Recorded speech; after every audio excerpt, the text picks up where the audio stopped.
I'm a child of rape. I I am a child of rape. I am a child of rape. I am a rape survivor.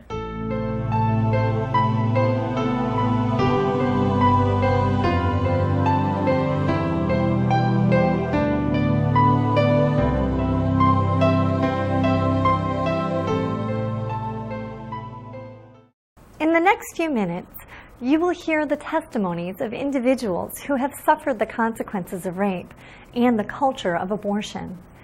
I think you'll agree that all have met the challenge with heroic virtue because they have embraced life. When I was a senior in high school, I attended a Halloween party at a college near my home, and later in the night, I was drugged and I was raped. A few weeks later, I found out that I was pregnant as a result of the rape. I grew up Catholic, so I knew a lot about the pro-life movement and what an abortion was. But when it came to my own situation, I felt that I didn't have a choice. I was vulnerable, and it seemed that at that point that it was much easier than any other choice, which is why it shouldn't be a choice. I set my alarm to wake up the next morning to murder my own child, but my alarm didn't go off, and I didn't get up, and I never rescheduled. I decided to go into an open adoption with my son, and I chose his parents, and their family now. We're all one giant, confusing, messy family, but it's awesome, and he's where he needs to be. You know, I was 17, I was young, I was still being parented. My mom was still making my lunches every day for school, and I was in no place to be a parent. And it seemed to fit. And when I met Brian and Jen, it was right. And in a time in my life when there were so many wrongs, it was nice to finally have a right.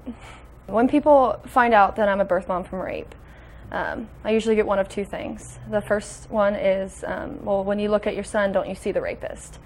And honestly, I've never looked at him and seen anything but, my precious child.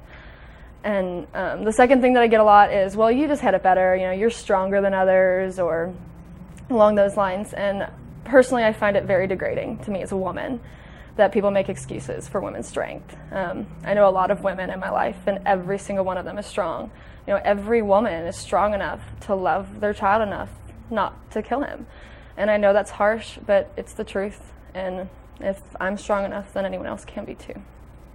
When I was in my last year of college, I was raped, and a month after that, I found out that I was pregnant as a result of that rape. Abortion was a consideration early on. When I found out that I was pregnant, I sought the assistance of some counselors on campus, and all three of them, they told me that women who are raped, that it's just very traumatic for them to have children. From those rapes, I asked them if they had counseled women who were in my position before. They said no, but that this was just kind of common knowledge. And I really couldn't relate to what they were telling me, because although I understood what they were saying, that perhaps this would be a difficult life for my child if he or she ever found out about the circumstances of their conception, I felt nothing but love for my child. I felt like we were kind of teammates in this victimization, that we were going through this together. I couldn't get my mind to the point where I could actually go to a clinic and have an abortion. I remember vividly the day that I decided that I was having my child, and I think it was the first time that I had smiled in 3 months. It was just such a relief, and I just felt an absolute joy in knowing that my child was going to be born, and I thought, we're going to make it, and we're going to make it together. After I gave birth to my daughter, I faced several difficult obstacles that a lot of women who conceive through rape and then decide to raise their child face. A lot of women in my circumstance, I think, would be surprised to know that there are very few legal protections that protect them from their rapist. Only 17 states within the United States have passed laws that restrict the parental rights of men who rape. As a result of that, men who rape are allowed custody and visitation privileges over the children that they father through their crimes.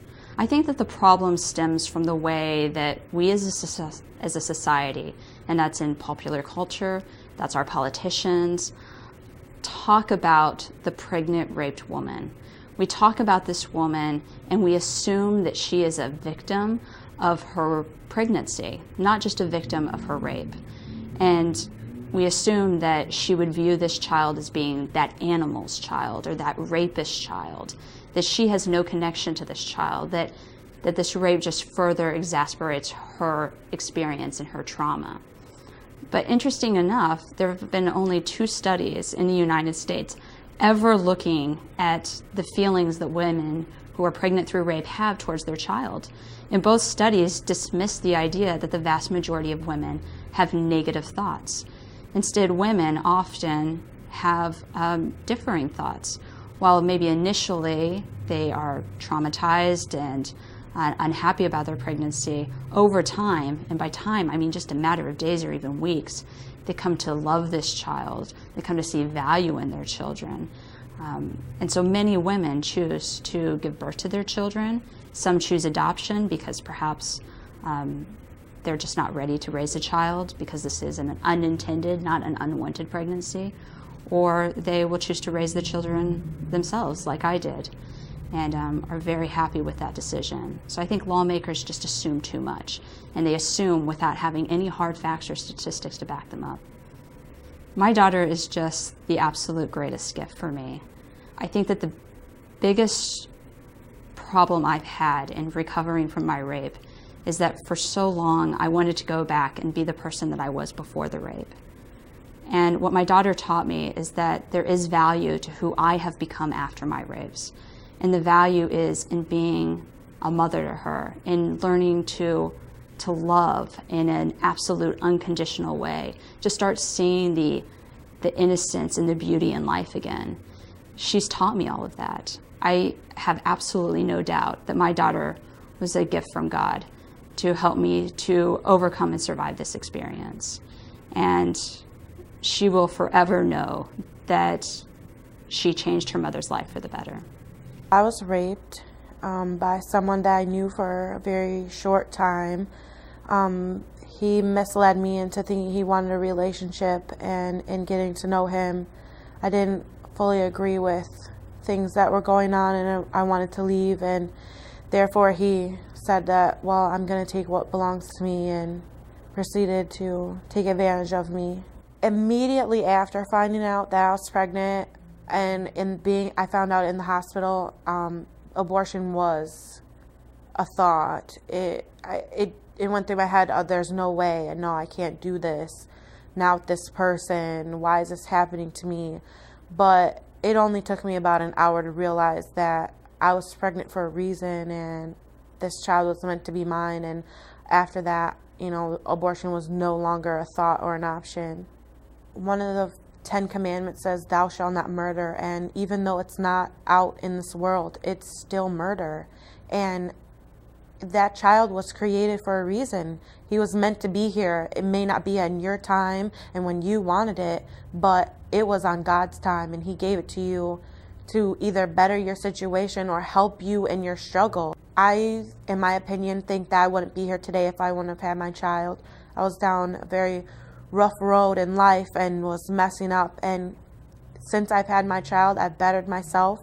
I'm going to school, and if I would have chose abortion, then I don't know where I would be in life, or if I'd even be here myself.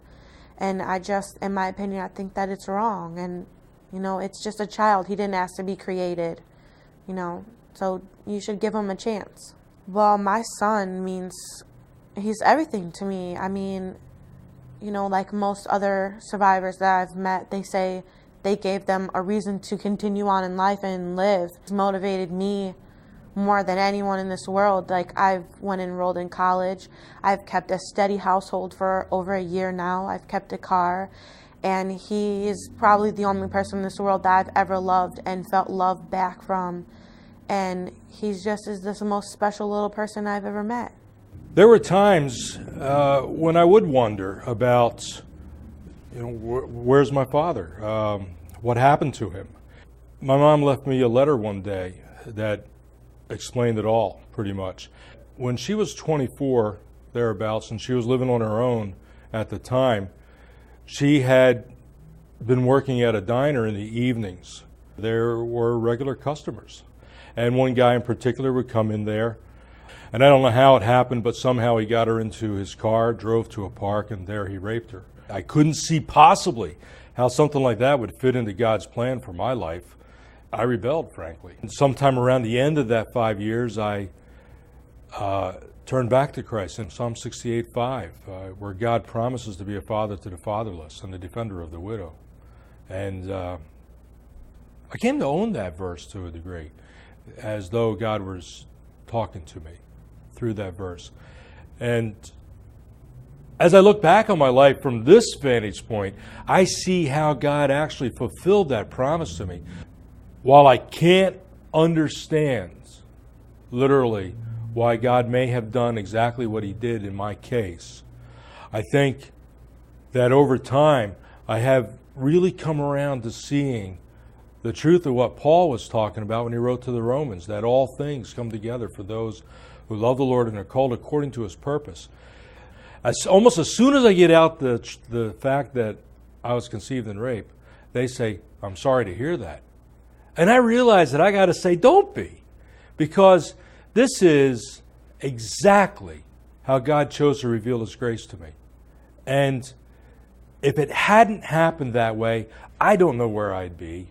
But because it did happen this way, this is how God has let me know about his great love for all of us, his great mercy, and his great grace that's available through the cross. My parents adopted me when I was just a few months old, and they told me fairly early in life, I was 4 years old, that I was adopted. I felt an initial sadness. I guess I understood at that age that I hadn't come from them biologically, but I always felt loved and nurtured. They always reassured me that I had been chosen. So to me, I didn't feel any shame. I was 17 when my birth mother came to the school that I attended, and she wanted to see me. It traumatized me that I was thinking that I'd be taken away from my family. Later on in life, I came to understand that she needed to be part of my life. I needed to make peace with that part of my life. She left a letter stating the events of my conception, that I had been conceived out of rape. And I didn't feel ashamed. I wasn't in any way traumatized by that. I always knew deep down that God wanted me here, and it just reassured me through the years that there was a purpose of me being here. I feel that those considering abortion because of the issue of rape, they really should reconsider, because any life begins at conception, and it's a beautiful gift, and we don't have the right to tamper with that life because it comes from God. I have that right to be here and have 3 loving children and grandchildren at this time, 4. And if I wouldn't have been here, neither one of them would be here. And they're just a blessing in my life and to others. So I know that I'm a blessing and I have a purpose in God's eyes, just as they do. Life is such a beautiful gift, and you will reap so many joys by letting your child live, and just enjoy the beautiful life that has been created in you, no matter how it was conceived. That's still a life in God's eyes. And if it had not been for the Lord being in my life, there would have been very dark moments. I'm not sure how other people without faith can cope with it, because emotions are very hard to deal with. My strong faith in God and knowing that there's a purpose in my life for me being here, and just sharing God's love, being a vessel for the light of God, that to me is a beautiful gift of life. My search for my birth mother was a long and arduous one, because I didn't know for so long. When I opened my adoption file, the search got even more arduous because it seems like she fell off the face of the earth, which made it even a more difficult task. Names were changed, and things were hidden. Found her hometown. I made a trip there. It was stated that there was probably a rape by more than one, which infuriated me. But as I went on, I thought, I'm still lucky to be alive because she didn't abort me. Life starts at conception. It makes no difference to conception, but it starts at conception. You cannot justify ending the life of a child that was conceived in rape by such a hideous crime as abortion. It'll be a monumental task, but give that sanctity of life a chance. You have to get down on your knees, and you have to ask God's guidance. And if you ask God's guidance and you humble yourself before Him, He'll show you the truth. But you have to do it in earnest. And it has to come from the heart. I was adopted nearly from birth, and like many adoptees, for years I dreamed of being able to meet my birth mother. My search began on my 18th birthday, and I was shocked to have been told on that day that that door was closed and that I would never have the opportunity to meet her. And it was very difficult for me. All these years, I just had this expectation. I went ahead and I petitioned for what's called my non-identifying information. And when it arrived, it had everything you can imagine about my birth mother, except for her name. Her eye color, hair color, height, weight, age, just all kinds of details. But the only thing that it said for my biological father was that he was Caucasian and of large build. And I thought, that sounds like a police description. And I thought it over, called up my caseworker and asked her, was my mom raped? And she said, yeah, I didn't want to tell you. And I was just devastated. I remember feeling so ugly and so unwanted, thinking who would ever love me. And of course, at the same time, I thought about the issue of abortion, because that's what you always hear about.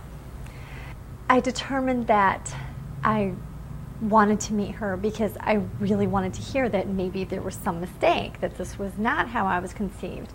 And I wanted to feel safe, like I wasn't a target for abortion. I didn't want to be part of that classification, conceived in rape. You know, who would? So I ended up being one of the first people in Michigan to have a judge allow my caseworker to try to contact my birth mother and see if she wanted to meet me, and it worked. I was going to college out of state at the time, and I finally received a letter with my birth name, which was Judy Ann Miracle. So I was a miracle baby. I thought that was kind of cool. And it had her name and phone number. I called her up, and she said that she was sorry to hear that I already knew. But then she filled me in on horrific details. She was 4'10", weighed 90 pounds, really petite, single mom heading to the grocery store at night.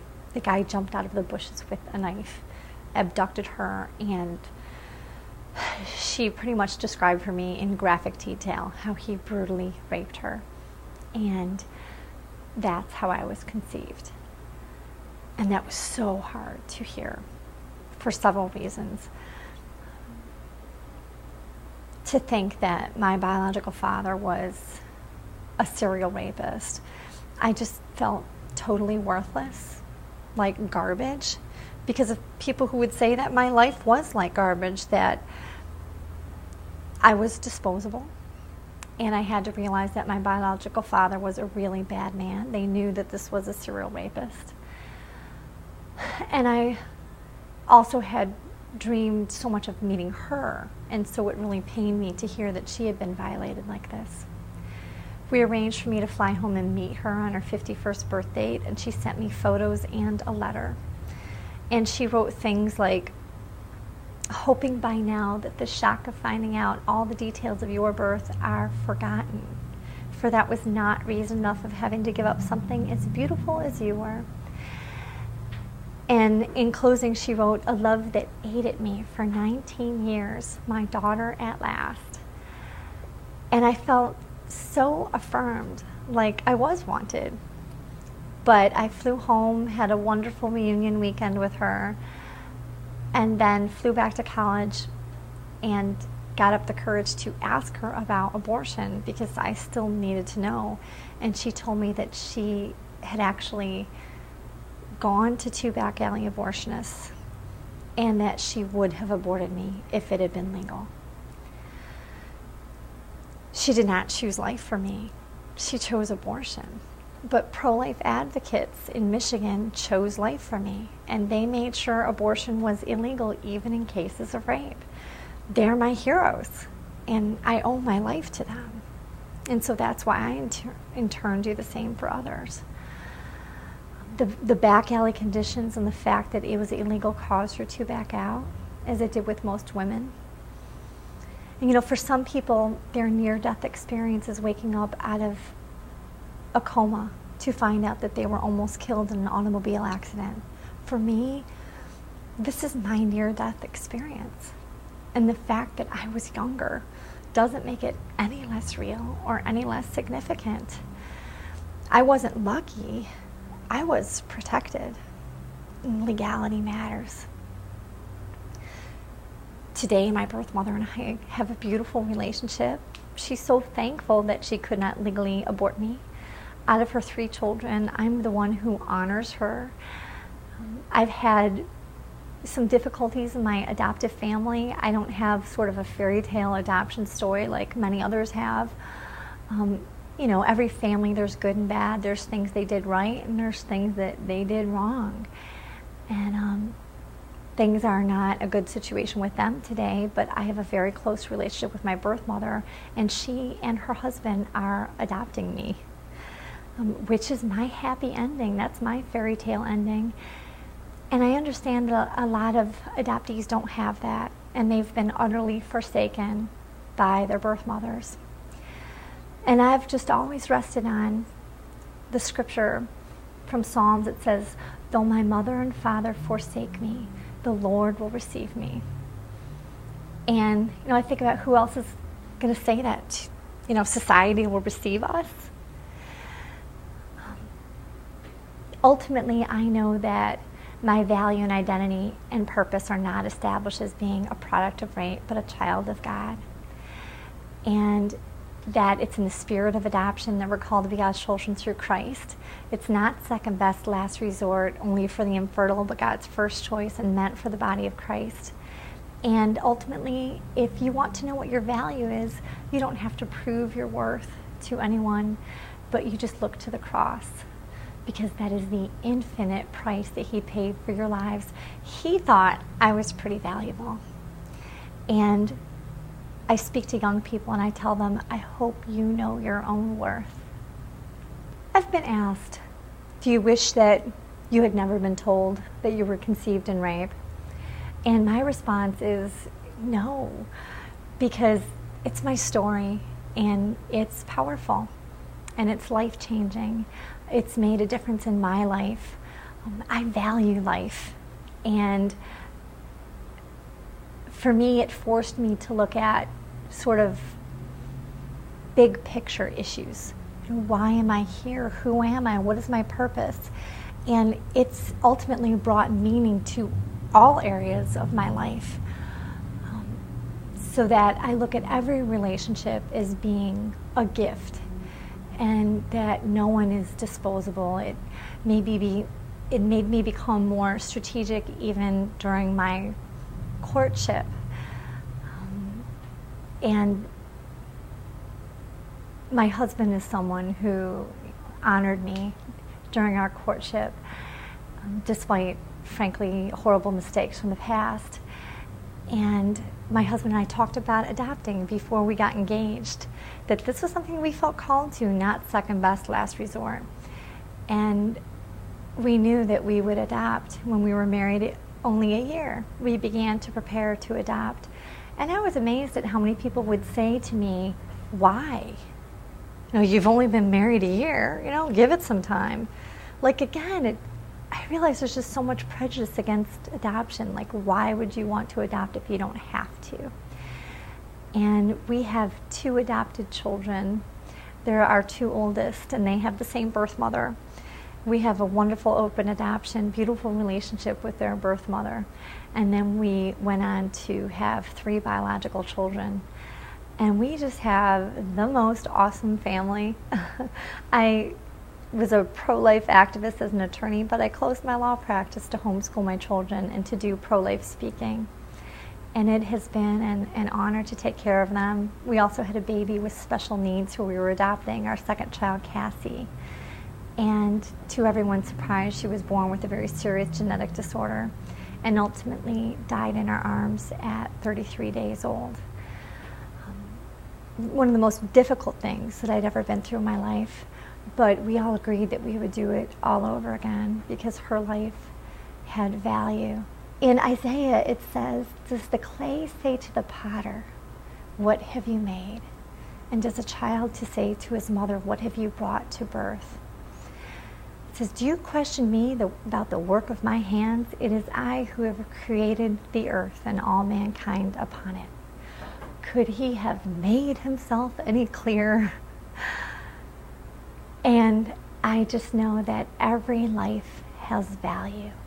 And it is only our own prejudices that would look at someone with special needs or someone conceived in rape or perhaps conceived in adultery and just look at that child and say, they're not as good. They don't know my value. And they definitely don't know their own value. They don't know the infinite price that was paid and the plans that God has for every life. 45 years ago, a young 15-year-old became pregnant. She had a lot of difficult choices to make, maybe more so than some teenage girls because she was raped. And this particular young girl chose to give her child life and then to place that child with an adoptive family. And that child was me. My biological father is a rapist. I don't even know my ethnicity, but I am still a human being, and I still have value, and my life is not worth less than yours simply because of the way I was conceived, and I don't believe that I deserve the death penalty because of the crime of my biological father. I've never met my birth mom. Someday I hope to. If not here on earth, I'm going to meet her in heaven. I've been praying for her since I was 4. And when we meet someday, I'm going to wrap my arms around her. I'm going to tell her I love her because she loved me enough to give me my life, and then I believe loved me enough to give me the next most special gift I was ever given, and that's my family. I always knew I was adopted. That was a kind of a given in our family. I don't remember the moment that I was told. It was kind of a good thing. I mean, I remember going to kindergarten going, you know, I'm Pam and I'm adopted, thinking that was a really cool thing, and then later finding out that all the other kids didn't think it was as cool as I did. But in my family, the adoption was always positive. We were chosen. We were valued. Why don't I have information about my birth father? I have been given the information, at least the non-identifying information about birth mom and nothing about birth father. And that's when she told me that my birth mother had been raped and that she had been a foster child and had been in the system herself. Did you really, really plan me? Because if you planned me, then how would this young 15-year-old girl believe that the rape was planned? And you know, it takes years to, I think, unpack this theology, but what we have to understand at the end of the day, what we need to get is this, that what my birth father did was dirty, stinky, filthy, rotten sin. And my existence does not now or ever justify rape. However, I am still a gift from God. Abortion will always seem like the immediate fix. When you're in a crisis and you're in pain, the first immediate guttural response is, I just don't want to be pregnant. And I would just plead with you to give some time. Don't do the first thing that seems right, because what seems right in the short term is what's going to bring you so much pain down the road. And what might be very, very difficult to do, and that's to go through the pregnancy, to deal with all of the not just the physical changes, but everybody finding out, and the very public thing with the pregnancy, and then the grief of either placing or making plans to parent a child. Even though that's very painful in the short run, the long-term You will always look back and go, you know what, it was the hardest thing I ever did, but I made the right choice. And you know, the world today wants you to do what's easy, what feels good now. Just resist that temptation. There's help. There are people who love you. There are people who want to wrap their arms around you and walk alongside you. It will be painful, but it will be well worth it when you look back. I began searching for my birth mother after I was 18. My parents gave me the non-identifying information that they had, and it took me a few years. I think probably when I was about 23, I actually took the information to the agency and tried to search that way, and found out that without a court-appointed intermediary, I wasn't allowed to open any records on my own. So I went before a judge and got permission, and was able to have the social worker at the court make contact. And unfortunately, at that time, she wasn't able to find my birth mother, but she did find my maternal grandmother, who was very angry at being found, and threatened that we should never make any contact again. But in the course of the conversation, and I didn't have the conversation, it was the court-appointed social worker, or the intermediary, she discovered and then relayed the information to me that I was conceived as the result of a date rape. My mother was 21 and in college at the time. And she said very brashly, "You should have been aborted." And that's what the court-appointed intermediary relayed to me. And I had never heard any of that before. So I was really taken aback, but it didn't matter. I knew that I was chosen, and that I not only was adopted into God's family, but adopted into the family that I had for a reason, and know that everything works out for a reason. That even though it was sad to hear and really disappointing that I wasn't able to make contact with my birth mother, I knew that my maternal grandmother had a lot of anger, and the whole thing was a secret from the beginning. My mother was sent up from Tennessee to Michigan to have me, and so I knew that there was just a lot of things in the closet still for her. And it gave me more to pray about for my maternal grandmother and my family, my birth mother. My worth is completely wrapped up in the grace of God. I am valuable because I am His creation, and I have the image of God in me, just like all of us do, and that is where I find my worth. There was always something pulling me to discover my past a little bit more. I was finding myself not being able to trust women, particularly, and it hit me like, oh boy, why didn't I think of this sooner? Could it be because of the abandonment, this possible rejection? Surrendering for adoption is an act of love. In 2005, I finally submitted my application to receive the information.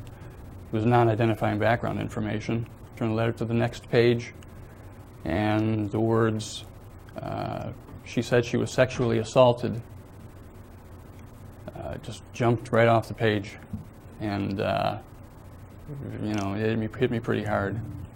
Wasn't quite sure how I felt about myself anymore at that point, and wasn't quite sure how other people would feel about me when they learned. This surge of energy, I felt a need to give back, or a willingness to give back to the system that saved me and protected me when I was a child. And I think, and I found some fulfillment in helping out at a crisis pregnancy center. It did put me here for a reason. I think I'm slowly finding what that reason is through, accepting this story and getting involved, meeting other people and getting inspiration from them. I was adopted when I was born, raised in a Christian home, and basically had everything that I can imagine. I had a great family, very close family. I was an only child. Loved life and really enjoyed the family that I had. I decided in 2008 to search for my birth mother. This is something that I have wanted to do for a very long time, and I denied myself of doing that because I didn't want to hurt my adoptive family. That was something that was very important to me, and that was the last thing that I ever wanted, was to hurt them or make them feel like they didn't do enough or provide enough or that they did anything wrong, because they didn't. They were a great family, they are a great family, and I love them very much. In 2008, I went on a mission trip, and it was on that trip that I decided life is too short, and I deserve to know, and I deserve to be honest with myself, and my parents deserve to know that I wanted the information that I had told them for so long that I didn't want. The name that was on a document that was accidentally given to them at my adoption was published in the paper, and it matched my biological mother's name. There were several pregnancies that were terminated forcefully through abortion, and there was one surviving child, and one paper even reported that that child was handicapped. I am that child. I am not handicapped, and I am very thankful that I am a survivor. The article was published in the paper because my biological mother prosecuted her father, and her father was also the father of the other children that were aborted, as well as myself. And through that prosecution, I was unable to be located, and because of the other pregnancies that were terminated, there was no evidence, there was no DNA for proof, and there was nothing to hold him on a conviction any longer than a very, very short period of time. When I learned of the circumstance of my existence, it took me a while to process, but ultimately I realized it doesn't matter who my biological father is. God is my father, and it makes no difference to me. I know the truth, and I'm happy with who I am. I have a wonderful family, and I now have sought and found my biological mother and have an additional family. And I love them very much, as well as they're thankful that I'm in their life. I completely disagree that in cases of incest, abortion should be legalized. It makes no difference who the father is. God ordained that life, and there should be no reason to terminate that pregnancy. My life began when my birth mother was raped when she came out of a bar. She had 2 daughters at the time, and a third one didn't fit into her lifestyle. And back then, you didn't hear about abortion. So she decided she was going to drink her chemical cocktails for 9 months. She drank drain cleaner, she drank antifreeze, she drank anything that she could ingest at the time to abort me. I always had a suspicion that maybe I was adopted. I don't know where that came from. But when I was 17, I needed a birth certificate, and I found adoption papers, and lo and behold, the first 2 names were mine, the last one wasn't. And they were my adoption papers. So my birth mother was my aunt, who sat across from me every Sunday with her 4th daughter, her wanted daughter, and she lived with us. And and my dad was my uncle. Well, I'll tell you, I was devastated when I found out that she was my mother, and I was a product of rape. I had a lot of resentment I carried for a long time, and the older I got, it seemed like it wasn't that important. My life turned out so great.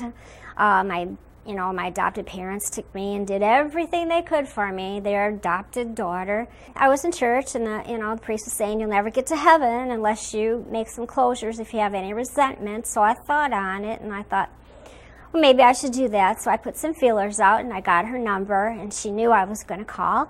And I said, this is Laura. She goes, I know. And I started to say something. She goes, I hate you. I've always hated you. I don't like how you turned out. You're such a spoiled, rotten brat. And, well, that took me as a shock when I was calling for a closure. So I said, you know what? I'm just calling to thank you so much for giving me away. Thank you. They saved my life. They saved my one eye. And I said, and God bless you for it. Thank you. And I hung up. And I value my life. Every day is a good day. I am totally against abortion. If this didn't happen to me, I totally am against abortion. It's an evil, evil sacrifice. I don't think that I should be targeted for a crime of rape, which my father committed. But it all happened, and it's over, and I thank God every day. He brought me through all these surgeries, and I value my life so much. It is a gift. Life is a gift, and every little baby is a gift, is a miracle of God. And I can't say any more about being more glad than I am here. Every day I thank the Lord when I wake up for the gift that He's given me of life. I cherish life. It is my life. I love it. And look at the family I have. My husband, 45 years. My son, 3 grandchildren. If I was aborted and I wasn't here, they wouldn't be here. It's all God's plan. God has a plan, and just follow His way. All life has value and is worthy of protection, even in cases of rape and incest. Rape victims need real help, not abortion. If you were conceived in rape or became pregnant by rape, please visit this website. And remember, you are not alone. Choose life. Choose life. Choose life. Choose life. Choose life. Choose life. Choose life. Choose life. Choose life. Choose life.